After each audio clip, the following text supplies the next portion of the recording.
Hello and welcome into this week's ARCA Menard Series Rewind show right here on Racing News Now. As always, I'm your host, Garth Allen. Thank you once again for joining me today.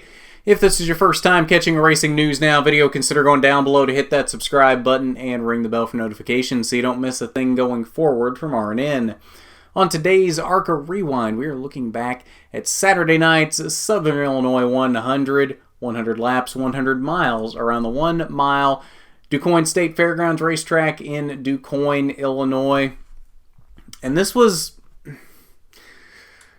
I don't want to say a lackluster race, but there wasn't a lot going on in this race either. Outside of 2 debris cautions, we didn't have any cautions for incidents. Nothing really happening in this race. A couple cars early on having overheating issues. A couple cars retiring late because of overheating issues, but really, there wasn't much going on. Once we got past that second debris caution, which both of them happened in the first half of the race. Once we got past that, it was green flag racing for the rest of the race, and it wasn't exactly what I expected it to be for a night race. I expected a little more of a normal dirt, and I say normal dirt race, what you would kind of come to expect from a Saturday night short track dirt race. I know it's not going to exactly be like that because it is ARCA stock cars on dirt and it is a 1 mile dirt track, but I was expecting a little bit closer to that, and we didn't really get that. It was just kind of more of your typical ARCA dirt race. We had moments that were decent, but otherwise it was just kind of single file and very similar to a pavement race. And I heard a lot of guys talk about that throughout the day, how air was more important than, I think maybe than it probably should be on a dirt track. Air was very important, as it has been on the paved tracks for a while now. Had a lot of problems with air and just kind of getting stuck in a certain position because you just couldn't do anything because of the air, so kind of track position became a problem. With the post-race interviews from last night, which you will see linked down below in the description, literally everybody that finished second on back said, "What?" I asked them, "What did you need to get up to whoever was in front of you?" And they all said it was really just track position. Had I been able to been up higher in the field, I would have been able to hold that spot. But it was just kind of, you just kind of got stuck in a certain spot. So that was, it was a little disappointing in that respect, to be completely honest with you. Those 2 cautions in this race did come. First one at lap 33 for debris on the backstretch, and at lap 46 for debris in turn 4. That was your only caution flags in this race. After we went back green from the second debris caution at lap 50, we were green for the rest of the race. 3 leaders in this race, 2 lead changes. Ken Schrader led the first lap from the pole. That might have been the coolest thing of the night, was Ken Schrader coming out, probably his only ARCA race this season, coming out winning the pole, breaking his own record for being the oldest pole winner in the ARCA Menard series. So that was really cool. And then he did lead the first lap. But he was passed on lap 2 by Kelly Kovsky, who led laps 2 through 9, 8 total for Kelly Kovsky. And then Christian Eckes took the lead on lap 10 and never gave it up. Christian Eckes led 91 of the 100 laps in this race. There was nobody touching him once he took the lead. There were guys that could get up there and challenge, but never really could put up a real challenge. And I think a lot of that has to do with the air issue that we talked about. You just kind of get that air bubble that you typically get more on the bigger paved tracks, and you just kind of can't do anything. So not taking anything away from Christian, because he did drive a very good race in this race, but I think it was extremely hard to pass in this race, a lot harder than I think it probably should have been on a dirt track. Eckes did come home in the top of the field. Logan Seavey came home in second, your defending winner of this race. Started 10th, so had to climb his way through the field early, but again, couldn't really do anything with Christian at the end of the race. I feel like Logan might have had a faster car at the end of the race, but just really couldn't do anything with it. And Christian even mentions that in the post-race interview, that he even thought that Logan was faster than he was at the end of the race. The air played a big factor in this race, I think.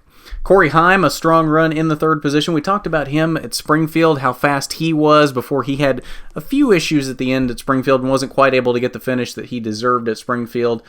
For not having raced on a dirt track before Springfield, he's been very impressive in these dirt races this year in that 22 car. Michael Self, very disappointed by his fourth place finish. He lost a lot of his points gap in this race, was as high as second at one point in this race, and gave a little bit of a challenge to Eckes, but not much, and then kind of fell back there to that fourth position.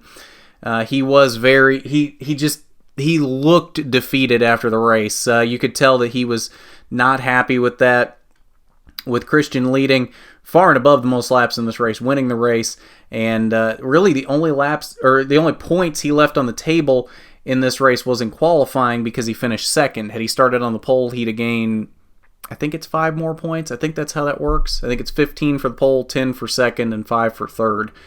Had he gained those 5 more points for sitting on the pole, he'd had a perfect points night and would have cut into the lead even more. So he was very close to a perfect points night, and that's exactly what he needs to do right now as he tries to claw his way back into the championship. And I think Michael knew that after the race and was very disappointed in himself that he couldn't contain the damage more than what he did there with a fourth place finish.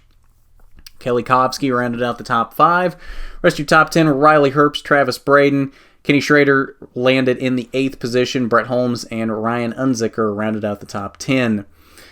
Final page 11 through 20th. Joe Graff Jr. 1 lap down in the 11th position. Bobby Gerhardt, a solid 12th place finish for him. Carson Hocevar out at lap 79, overheating issues for him. He landed in 15th. And then the next couple of drivers on here, Brad Smith, Tyler Spear, and Will Kimmel, all out at various points of the race with overheating issues. And then some mechanical issues for the bottom 2 here out early for them as well. But that is your results from the Southern Illinois 100. As I've mentioned a couple times now, our post-race interviews from DuQuoin are linked down below in the description. We have the top 4, their post-race thoughts for you: Christian Eckes, Logan Seavey, Corey Heim, and Michael Self. So go check those out if you haven't already, if you want to know what they were thinking immediately after this race. And we'll move on now to the unofficial point standings following this one.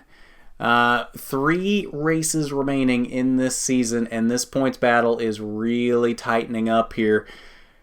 Michael Self now only leads Christian Eckes by 70 points. 70 points seems like a lot, and it is a lot, but at the same time, it's really not. One bad race for Michael Self, and I'm talking a bad race, not a 4th place finish like he got last night in DuQuoin. I'm talking a bad race, like out early in an accident, finishing like 15th. One bad race like that, it doesn't even take a win from Eckes, and he's right there with Self or already taking the lead. And it only takes a couple of races like what we saw last night in DuQuoin for him to be there. Because if Eckes cut 35 points off coming into this race, which is what he was 105 back coming into this race, he is now 70 back. So he cut 35 points off. If he does that for 2 more races, he's tied with Self. So this championship is nowhere close to decided yet, and we're just getting good here. This is going to be a fantastic championship battle between these two all the way down to the wire. I would not be surprised to see all 3 of the races remaining this season be won by either Michael Self or Christian Eckes, because they both know at this point they've really got to pick up the wins here if they want to, in Michael's case, make sure he holds the lead, or in Christian's case, get up there and take the lead. So this is going to be a very exciting battle to watch here all the way down until the checkered flag at Kansas. I am very excited for this to see how this plays out, because this is going to be a very good championship battle. Brett Holmes still not necessarily out of it, but 160 points back, that's a lot to make up in 3 races. Not out of the realm of possibility, but he's got some work to do nonetheless.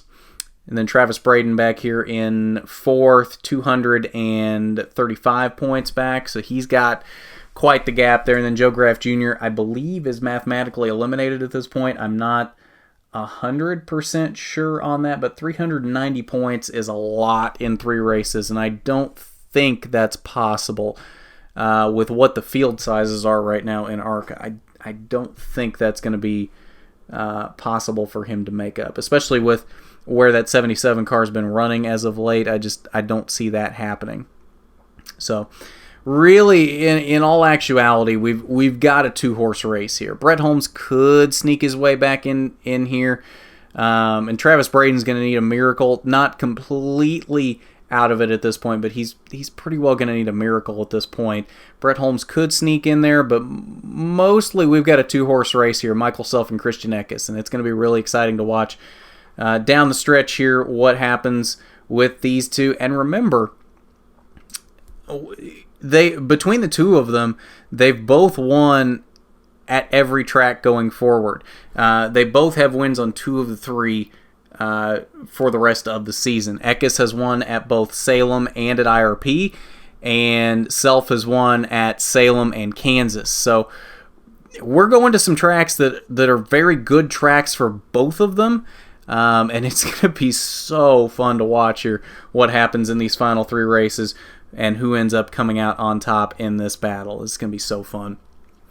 But that is your point standings following the Southern Illinois 100 with 3 races remaining in the 2019 ARCA season. I cannot believe we are already at that point that this season is almost wrapped up, and we're getting a very good championship battle right now. It is far from over, and it is going to be very fun to watch. It won't be an Xfinity Rewind this weekend, unfortunately.